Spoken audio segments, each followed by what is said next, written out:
Instagram पे आप देखना, जब भी आप कमेंट सेक्शन खोलोगे तो उसमें किसी एक ने लिखा हुआ होता है, India is the second largest exporter of beef, India is the third largest exporter of beef. लेकिन इंडिया में काउ स्लॉटर एंड एक्सपोर्ट तो बैन है, तो इंडिया फिर थर्ड लार्जेस्ट बीफ एक्सपोर्टर कैसे बन गया है? बाहर की बात छोड़िए, इंडिया में ही 80 मिलियन लोग भैंस का मांस खाते हैं। Welcome back to my channel, I am Nandini. और पता नहीं क्यों हम कंट्रोवर्शियल टॉपिक्स के साथ मिलते रहते हैं। एक और कंट्रोवर्शियल टॉपिक मैंने ले लिया है, काउ स्लॉटर्स इलीगल तरीके से कैसे होता है। हम लार्जेस्ट बीफ एक्सपोर्टर तो हैं, लेकिन किस बीफ को हम एक्सपोर्ट करते हैं लोगों को ये जनरली पता ही नहीं है। तो चलिए बिना कोई टाइम पास किए सीधा टॉपिक पे जंप करते हैं। India 1.3 metric ton beef export करता है, अर्निंग 3.7 बिलियन यूएसडी डॉलर्स। इसमें बात यह है कि हम कैरा बीफ एक्सपोर्ट करते हैं, यानी कि बफेलो का मीट, ना कि गाय मांस। भारत में काउ स्लॉटर इसीलिए बैन है because we Hindu worship cow. अब अगर हम हिंदू धर्म की बात करते हैं तो मांस, मच्छी ये सारे ही तामसिक आहार होते हैं। तो इस हिसाब से तो किसी भी प्रकार के जानवर के एक्सपोर्ट या स्लॉटर दोनों पे ही बैन होना चाहिए।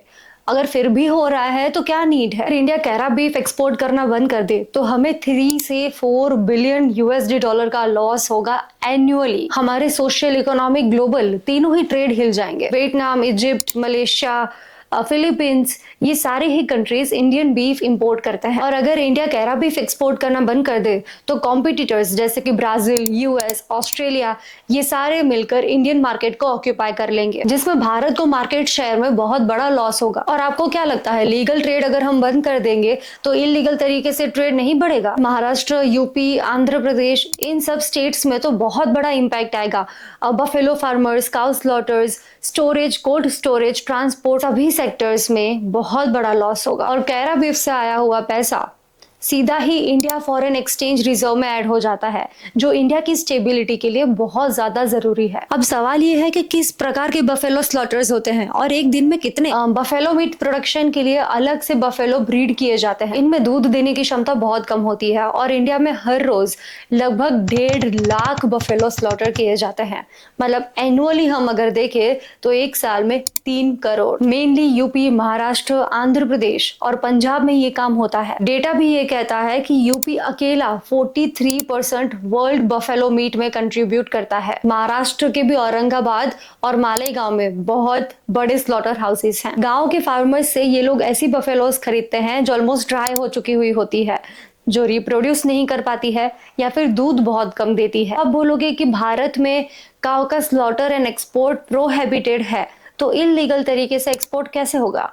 मैं बताती हूँ। काफी बार कारा बीफ यानी कि वाटर बफेलो मीट का ऊपर टैग लगा हुआ होता है, जिसमें एक्चुअली काउ स्लॉटर्स किए हुए होते हैं और उसको इलीगल तरीके से स्मगल किया जाता है। भारत में स्लॉटर हाउसेस को लाइसेंस चाहिए रहता है, जिसमें एनिमल हेल्थ, हाइजीन और एक्सपोर्ट स्टैंडर्ड्स मेंटेन करने बहुत जरूरी है। तो कुछ जगह ऐसी भी है जहाँ पे कैटल्स को इलीगल तरीके से स्लॉटर किया जाता है। केरला, नॉर्थ ईस्ट, उसमें नागालैंड, मेघालय, अरुणाचल प्रदेश, ऐसी जगहों पे काउ स्लॉटर्स लीगल हैं। सिर्फ महाराष्ट्र में ही इलीगल तरीके से स्लॉटर्स के 3000 केसेस दर्ज हुए हैं। एक स्टेट से दूसरे स्टेट या एक कंट्री से दूसरे कंट्रीज काउस को भेजा जाता है वाया बॉर्डर्स, और बीच में काफी लोग पैसा खा के बैठ जाते हैं ताकि एक भी प्रोसेस में कहीं पे रुकावट ना है। वो उनको इलीगल सर्टिफिकेट्स तक प्रोवाइड करवाते हैं। ये होता है specially during Eid. Islamic countries में भी पोर्क यानी कि सुअर का मांस स्लॉटर एंड एक्सपोर्ट नहीं होता है, बैन है। तो भारत में भी गाय के मांस की अपेक्षा नहीं रखनी चाहिए। पता है बुरा कब लगता है कि कुछ लोग स्पेसिफिकली हिंदू को टारगेट करके लिखते हैं कि oh, urine drinker, cow urine drinker, beef is very tasty.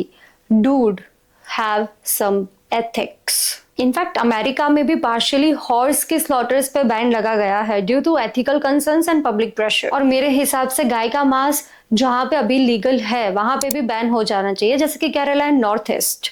It is not about diet, it is about believes and values of Hindu dharma. कुछ लोग कहेंगे कि इस हिसाब से तो मुर्गे, बकरी सब खाना बंद कर दे क्या? Me being a Hindu and a vegetarian, I have a very clear stand for this topic कि बीफ तो नहीं ही खाना चाहिए।